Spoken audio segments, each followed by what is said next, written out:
Hello everybody, it's Rachel here. I just wanted to share with you today this beautiful journal that I finished yesterday. It's been made in an old decorating book from the 1960s, which had originally this beautiful cover with the yellow roses, so I just had to buy it when I saw it. The interiors inside were very ugly, so I wasn't sad about pulling those out, and I didn't want to cover the image up too much, so I put an image down below and then just put some lace down the side and a few little pieces of fabric scraps. So inside I decorated the inside cover with some Artimaze paper and also some wrapping paper, some Florentine wrapping paper, and a hand-stamped paper bag, which I embellished with this image that came from Mrs. Cog. And then inside the bag is just one of the tags that I had shown the other day that I made on old book pages, and this one is blank on the other side, so you can write on it. And then on the next page you can see one of my handmade pockets with a little bit of ephemera in it, and I sewed together, because the book was so large I couldn't get any paper big enough, so I sewed all my scraps together, and for that I was also inspired by Nick the Booksmith. And here is a floating pocket with some handmade tags, and on the other side there's another pocket as well.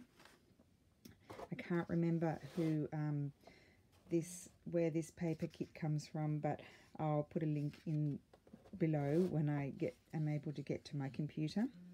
I'm also very lucky in Italy to be able to find some beautiful old handwritten exercise books and textbooks from university or school, so I always include those in my journals. There are lots of blank pages for to write, and this is from the Cottage Garden book.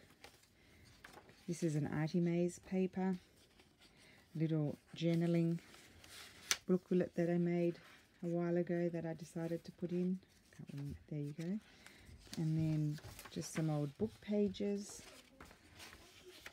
more old book pages, a handmade tag, some more handwritten pages. This is from an old calendar from 1962, and then an envelope that I made with old book pages, more pages, and then this is a pocket that I made, and then I scanned some of my vintage embroideries and have included those in, so that's a spot that you could write on. And then some more scanned vintage doilies, Artimaze paper, some more handmade tags. This paper was from an Artimaze kit, and then I've linked those in my previous video. And then some more handwritten pages, a journaling card that I made, and then I glued on some old paper on the back so you could write, and then another pocket and some more vintage embroideries, another handmade tag, Artimaze envelope from one of her journaling kits, some more beautiful handwritten pages.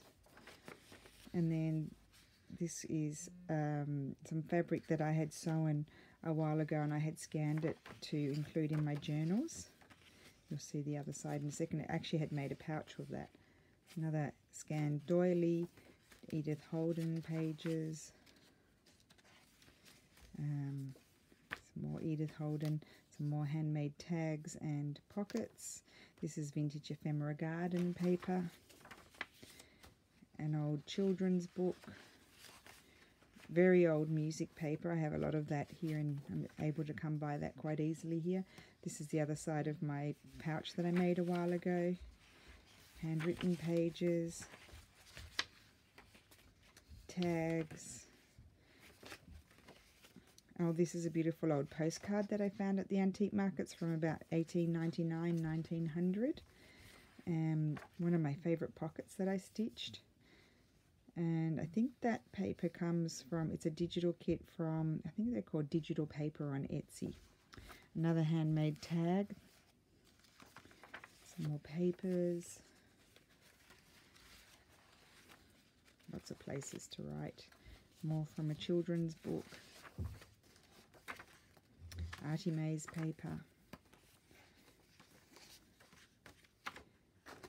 And then at the end, small tag pocket with 2 handmade tags, and then the back of the book is so beautiful. I just didn't want to cover it up. I had to put a little butterfly there.